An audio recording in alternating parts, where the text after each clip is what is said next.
So next ప్రశ్న, Indian హిస్టరీలో next ప్రశ్న వచ్చేసి when was the English education was introduced in India.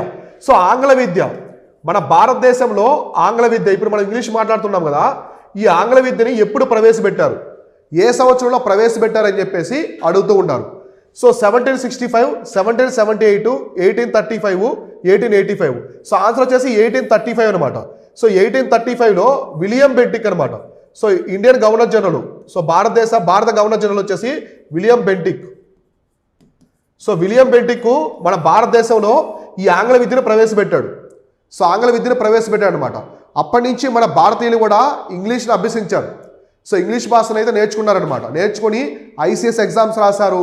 So పెద్ద పెద్ద ఎగ్జామ్స్ లండన్కి వెళ్ళి రాసి మన వాళ్ళందరూ కూడా పాస్ అయ్యారనమాట. కాబట్టి ఆంగ్ల విద్య అనేది 1835కి ముందు మన భారతదేశంలో లేదు, ఇంగ్లీష్ అనేది లేదు. తర్వాత తీసుకొచ్చాడు అనమాట. తర్వాత మనకి తీసుకొచ్చారు. మనకి లోకల్ భాషలు ఉన్నాయి, సౌత్ ఇండియా అంతా లోకల్ భాషలు ఉన్నాయి, తమిళము, తెలుగు ఇట్లాంటి భాషలు ఉన్నాయి, మలయాళము, కన్నడ ఇవి. సో మనకి నార్త్ వైపు హిందీ, ఉర్దూ అట్లాంటి భాషలు ఉన్నాయి. మలయాళం, ఇంకా మనకి బెంగాలీ కావచ్చు, ఇంకా రాజస్థానీ, భోజ్పురి ఇట్లాంటి భాషలు ఉన్నాయి, గుజరాతీ ఇవి. సో కాబట్టి ఇంగ్లీష్ని 1835లో విలియం బెంటిక్ తీసుకొచ్చాడు. విలియం బెంటిక్ ఆంగ్ల విద్యనే కాకుండా చాలా గొప్ప గొప్ప పనులు చేశాడు అనమాట. ఆ రోజుల్లో మన భారతదేశంలో ఉన్న బందిపోట్ల మొత్తాన్ని అణచివేశాడు. ఇంకా ఇన్ఫాంటిసైడ్స్ అనమాట, అంటే చిన్నపిల్లలు, ఆడపిల్లలు చంపేస్తారు కదా, అటువంటి ఆడపిల్లలు చంపడం, చంటి బిడ్డలు చంపడం కూడా ఈయన ఆపాడనమాట. సో ఇటువంటి గొప్ప గొప్ప కార్యక్రమాలు తీసుకొచ్చాడు.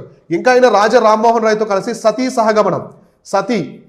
సహగమనం అనే మూఢాచారాన్ని కూడా, సో మూఢనమ్మకాన్ని కూడా, మూఢాచారాన్ని కూడా వెళ్ళగొట్టాడు అనమాట, రూపమాపాడు. అప్పటితో ఇక సతీ సహగమనం లేదనమాట. విలియం బెంటిక్ వచ్చిన తర్వాతే రాజా రామ్మోహన్ రాయ్తో కలిసి పూర్తిగా అణచివేశారు ఈ యొక్క మూఢాచారాన్ని. కాబట్టి ఆంగ్ల విద్యను ప్రవేశపెట్టింది ఎవరంటే విలియం బెంటిక్ మన భారతదేశంలో 1835లో.